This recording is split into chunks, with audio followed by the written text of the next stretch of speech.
वो वक्त के इस गहरे घाव पे जोर जोर से हंसने लगा। दोनों मुंह खोले उसे देखते हैं और जामन जल्दी से उसका गिरबान छोड़ता है। दिल में टीस सी उठी थी, बाजुकात अपना ही किया गया कोई अमल हमें बेचैन कर देता है। तू हंस क्यों रहा है? वो हैरानी से पूछता है। अपने जिगरी यार को एक लड़की के लिए खुद का गिरबान पकड़ते देखा है। तू जमजम मेरी प्यारी भाभी साहबा, तुम मुझे अपने दोस्त के लिए बहुत पसंद आई हो। अब तुम जाओ, फिर मुलाकात होगी और याद रखना है कि तुम्हारी जिंदगी में से किसी सगीर की कोई गुंजाइश नहीं है। तुम सिर्फ और सिर्फ मेरे दोस्त की हो, इसलिए आज से इसके बारे में सोचना शुरू कर दो, वरना अगली दफा जहीर मार पीट तो नहीं, अलबत्ता किसी का कत्ल जरूर कर देगा। वो आराम से उनको मजीद हैरत में डाल गया। कहा, क्या बोल रहे हो हनैद? वो झुंझलाकर कहता है। उसे अभी तक खुद पर गुस्सा आ रहा था कि उसने हनैद के साथ बदतमीजी क्यों की, वो लाचारी तौर पर भी क्यों कर ऐसा कर गया। ये शख्स तुम्हारे लिए परफेक्ट है क्योंकि इसने तुम्हारे लिए हनैद अली अपने खुलौते यार का गिरेबान पकड़ा। शिट, वो अपना हाथ जिससे उसने जिमजम का हाथ पकड़ा था, जिससे दीवार पर इतनी जोर से मारता है कि पूरा कमरा लर्ज उठा। रजामन फिक्रमंदी से लब काटता उसके नजदीक हुआ। हनैद, सॉरी यार। जमजम मेरी प्यारी भाभी, तुम अब जाओ ना। अब वो उसे इग्नोर किए जमजम को मुखातब करता है, जो बस मुंह खोले हैरत से उसे देखती जा रही थी, और फिर उसके मतवज्जा करने पर जल्दी से बाहर निकली और पर्स पर गिरफ्त मजबूत की। ये कैसा पागल इंसान था, वो सोचती है। उसे जामन की सख्त बातें भूल गई। याद रहा तो हनैद अली, उसका रिएक्शन और उसकी आंखों की वहशत। हनैद, आई एम सॉरी यार, वो मेरी मोहब्बत है तो इसलिए मुझे गुस्सा आ गया। मुझे लगा कि तुम्हें लगा कि मैं घटियापन पर उतर आया, बट सीरियसली यार, उसका हाथ इसलिए पकड़ा कि उसे गौर से देखकर तुम्हारे साथ तसव्वुर कर सकूं, और सच में वो तेरे साथ जचेगी। वो मुस्कुराकर कहता कुर्सी पर बैठा, जबकि जामन की नज़र उसके हाथ से पड़ी जहां से जल्द फटकर खून नजर आने लगा था। हनैद मेरी जान। वो शर्मिंदा से उसके कदमों में बैठकर उसके हाथ थाम लेता है और उसका जख्मी हाथ थामकर उस पर बोसा देता है। बहुत जल्द वो तेरी दुल्हन बनेगी तो उसके हाथ चूमना, इसलिए मुझे छोड़ और सामने बैठ। वो जाकन कहता उसे हाथ से परे करते हैं, मगर वो वहीं पे शर्मिंदा सा बैठा रहा। हनैद, उससे बढ़कर कोई अजीज नहीं है मुझे, वो तो बस वजन जर और जमीर भाई भाई का दुश्मन बना देती है। जामन, मैं तो फिर तेरा दोस्त हूँ, इसलिए डोंट वरी, तुझे शर्मिंदा होने की जरूरत नहीं है। वो लब दबाता खुद के गुस्से पर कंट्रोल करता है, और जामन भीगी पलकों से उसे देख रहा था। मैं चलता हूँ, फिर बात होती है। वो हाथ छुड़ाकर उठ खड़ा हुआ और नाखून से हाथ का जख्म खुरचता है। हनैद उसके गले लगता, उसकी गर्दन पर बोसे देने लगा। मैं बहुत खुश नसीब हूँ जामन कि तू मेरा दोस्त है, मेरा कुल असासा है, तू मुझसे बदगुमान कभी मत होना। वो बेबस से कांपते लहजे में कहता, उसको थपकी देता है और फिर उससे जुदा हुआ। मैं कभी सोच भी नहीं सकता, ऐसा याद है ना, जामन अहमद का पहला इश्क है तू। वो भीगी पलकों से मुस्कुराकर कहता है, तो हनैद भी मुस्कुराकर उसे देखता सर खम करता है। ओके, अल्लाह हाफिज, मिलते हैं फिर। वो कहते ही बाहर निकल गया और जामन अपने बाल नोचता कुर्सी पर गिर सा गया। ये सब तुम्हारी वजह से हुए जमजम, काश उस सड़क को आग लग जाए जिस पे तुम मुझे मिली थी। वो झंझलाकर बड़ा बड़ा हर करता है। तुम्हें नहीं लगता कि ये बंदा दिमागी तौर पर बिल्कुल फारिग है? वो अरहम को मुखातब करती है, तो वो जो काम में बुरी तरह गर्क था चौंका और उसे देखा। मुझे नहीं लगता, हाँ मुझे यकीन ज़रूर है, वो संजीदा अंदाज में कहा। तो वो पहले हैरानी से उसे देखती है और फिर दोनों हंस पड़े। तुम शक्ल से ही बोंगे से लगते हो अरहम, लेकिन दिमाग बहुत है तुम्हारे पास। अरहम को समझ नहीं आई कि उसने उसकी तारीफ की है या बेइज्जती। वैसे क्या तुम भी सीबीआई में हो? वो जरा राजदारी से पूछती है, तो अरहम सर को कम इस तरह से देता है कि ना मुस्बत जवाब का पता चला था और ना नफ़ी का पता चला था।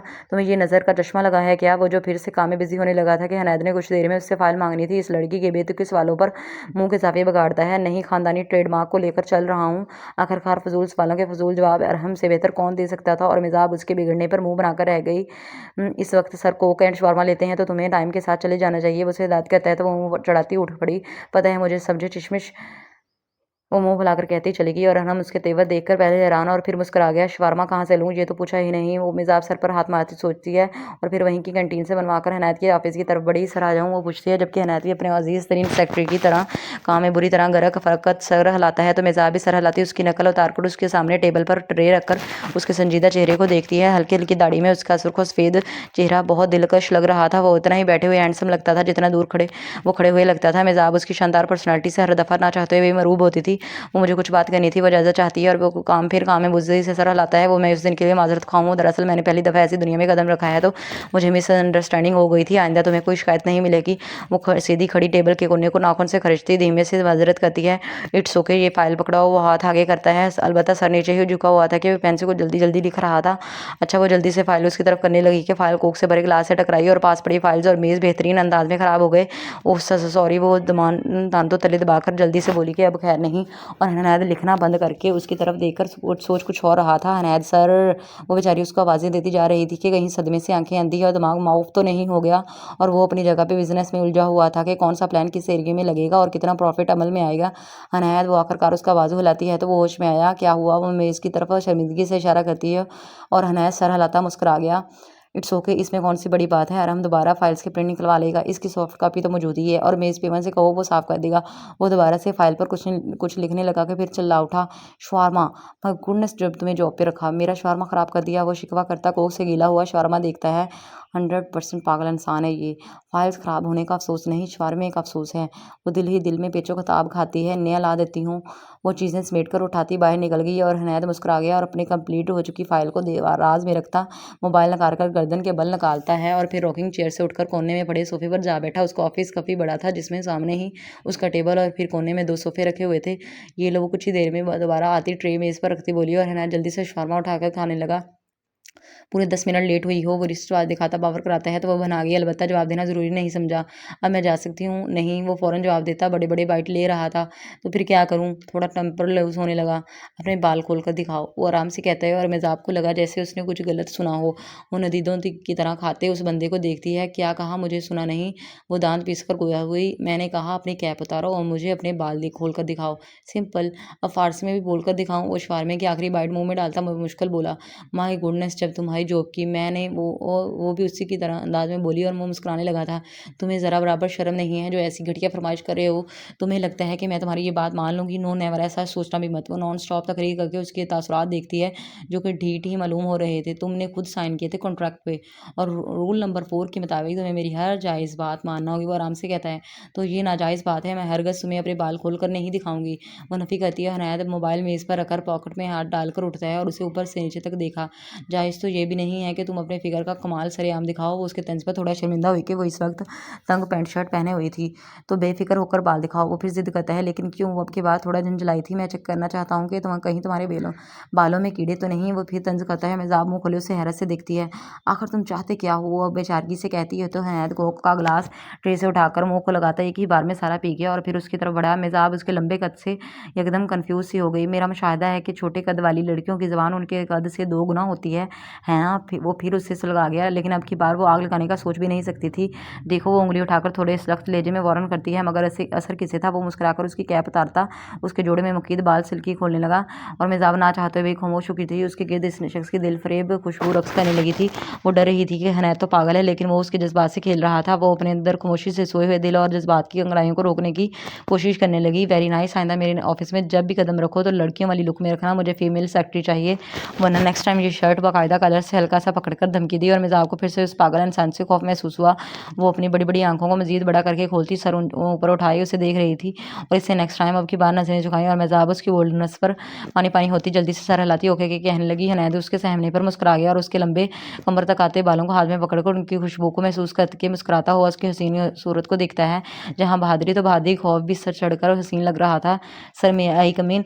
और हम अंदर दाखिल हुआ तो पूछता है और फिर सामने का मंजर देखकर जवान दांतों तले दबाए आंखों के सामने फाइल कर लेता है, जबकि मेज़ाब करंट खाकर हनैद से दूर हुई। हनैद भी अपने बालों में हाथ फेरकर अपनी पोजीशन ठीक करने की कोशिश करता है। अरहम, तुम्हें पता है कि तुम्हारी ऐसी बेतकल्लुफ़ी एक दिन तुम्हारी जान ले लेगी। वो मुस्कुराकर तंज करता फिर से सोफे पर जाकर बैठ गया और मेज़ाब को देखा जो लाल गुलनार से सर झुकाए बालों को जोड़े में बांध रही थी। सॉरी सर, एक्चुअली मुझे नहीं पता था कि आपका और कि मेरा और मेरी सेक्रेटरी का चक्कर चल रहा है। वो बात पकड़ता है। मेज़ाब दिल में जितनी गालियाँ आ रही थी उसे दे रही थी। तो अब असर में मासूम और शरीफ बंदा, मैं ऐसा तो कुछ नहीं देखा और आप तो अपनी सेक्रेटरी को आंख उठाकर भी नहीं देखते। और हमने बहुत फ़ौरन बात संभाली। गुड, बट झूठ कुछ ज़्यादा हो गया है, कम करो। वो आराम से कहता, उसे फाइल देने का इशारा करता, उस पर साइन करने लगा और मेज़ाब गुस्से से भरी वहाँ से बाहर निकल गई। ओके सर, वो जितने मुअद्दब अंदाज में बोलता था हनैद को पता होता था इतना अदब उसमें वजूद नहीं है। हनी बेटा, पसंद करो ना कोई चीज़, क्या लेना पसंद करेगा हमारा बेटा? इरसा बेटी को गोद में लिए अपने साथ चलते हनी को बालों को छेड़कर प्यार से बोली तो वो उसे देखकर फिर इधर उधर देखने लगा। वो चारों आज पिकनिक पे आए थे और जाते हुए शॉपिंग भी करने लगे। वो हर मुमकिन हद तक उसका ख्याल रखते थे, उसको हरदम खुश रखने की कोशिश करते। यही वजह थी कि वो इन्हें अपना माँ बाप समझने लगा था और छोटी गुड़िया का अपनी सगी बहन की तरह ख्याल रखता और मन को तो वो अपनी ज़िंदगी ही तसव्वुर करने लगा था। अगर मन उसके बगैर एक नवाला हलक से नहीं उतारता था तो वो भी उसकी खातिर अपनी जान देने को भी राजी हो जाता। 2 साल के अंदर उनका अटूट अंग प्यार प्रमाण चढ़ चुका था। दूसरी तरफ अब उसके अंदर जज्बात दोबारा से अंगड़ाइयाँ लेने लगे थे कि वो हंसने वाली बात पर हंसता था और रोने वाली बात पर रो भी देता था। उसकी आंखों में ज़िंदगी के लौटने की निशानी नजर आने लगी थी, अलबत्ता मुँह से लफ्ज़ अभी भी कोई नहीं निकालता था।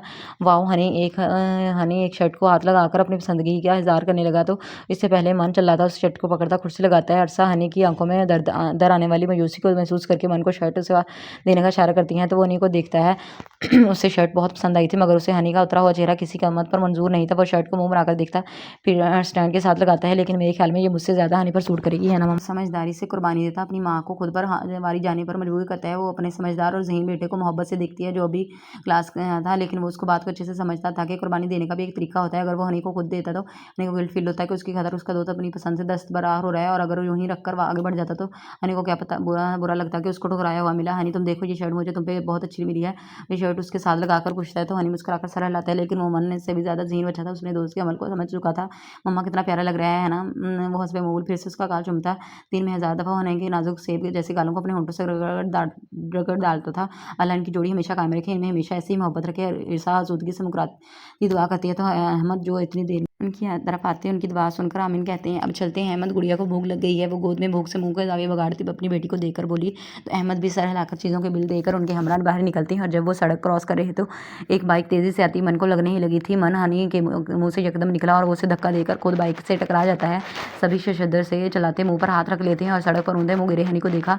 हनी हनी हनी अहमद जल्दी से उसकी तरफ बढ़े और मन तो बाकायदा रोता चलाता हनी की बजाय बाइक वाले को मारने भागा। गंदे गंदे हो तुम, मेरी हनी को मारा तुमने, अंधे। ईर्षा मन का पागलपन रोकने को मुश्किल गुड़िया को संभाले से काबू करती है जो तड़प रहा था। अहमद जल्दी से कैब को रोकते हैं। देख के बाइक नहीं चला सकते आप, बेटा होगा तब किसी के बेटे की तकलीफ को महसूस करेंगे। ईर्षा मन को काबू करके बाइक वाले को कहती रोते हुए हनी की तरफ बढ़ी जिसे अहमद कैब में डाल रहे थे कि उसके सर से खून बह रहा था और वो जख्मों की ताब ना लाते हुए बेहोश हो गया था। जबकि बाइक वाला शर्मिंदा हो गया कि गलती उसकी थी, उसने स्पीड बहुत तेज की हुई थी।